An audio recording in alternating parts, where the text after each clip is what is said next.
It's February, Heart Health Month, a really great time to connect or reconnect with those numbers. So getting to know them a little bit better, like cholesterol, is a really good idea. So you may be confused about the good and the bad with this biometric, but I'm here to set the record straight. Let's get into it.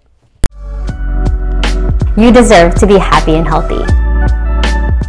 Hey folks, Joyce here, certified health and nutrition coach. This channel is for people who want to start or refresh their healthy habits. So if you're interested in doing just that, make sure to hit the subscribe button and watch all the way to the end for bonus tips. All right, so let's talk about cholesterol. It's actually a fat that's made in the liver, and that's a good thing because it makes vitamin D and hormones that are beneficial to our bodies.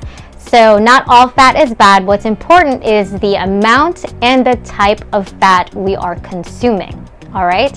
So total cholesterol is made up of two numbers, HDL and LDL.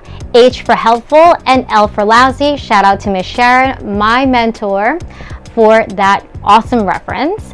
So to demonstrate, I have here a very crude model of a blood vessel. So this is a normal diameter, and a healthy blood vessel is nice and flexible, okay? So if you have something like low density lipoprotein or LDL, lousy cholesterol, it's going to be nice and light, okay? So when it's nice and light, it actually is very easy for it to stick to the blood vessel walls.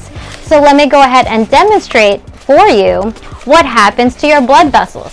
So this model actually is what I use for my patients when I was a community health worker at the hospital, okay? So here we go. Here is the lipoprotein sticking to the blood vessel wall.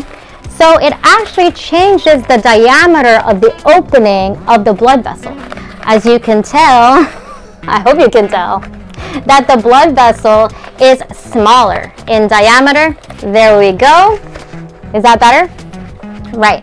So then my question for you is, what do you think happens to the blood pressure when your blood vessel opening is this small?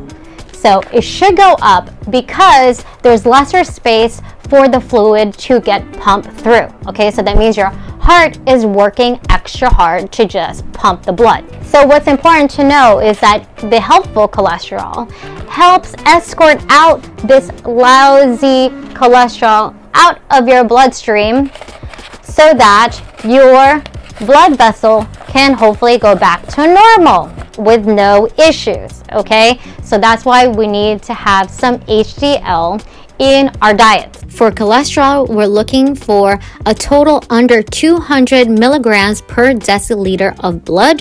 For LDL cholesterol, L for lousy, we want that to be under 100 milligrams per deciliter. For HDL, that's the helpful cholesterol, you want that to be higher. So we're looking at 60 and higher milligrams per deciliter.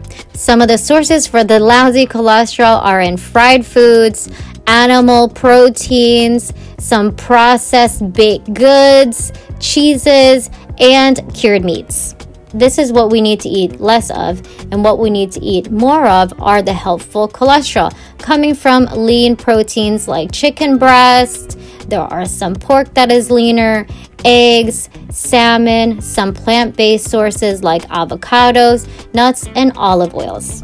I hope y'all were entertained with my rudimentary demonstration using printer and toilet paper to show you what happens in your blood vessels, specifically for cholesterol. So if you have any other questions or you just want to get something off your chest, put them in the comments below.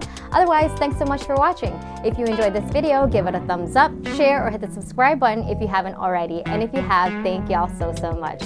See y'all next week, and remember, you deserve to be happy and healthy.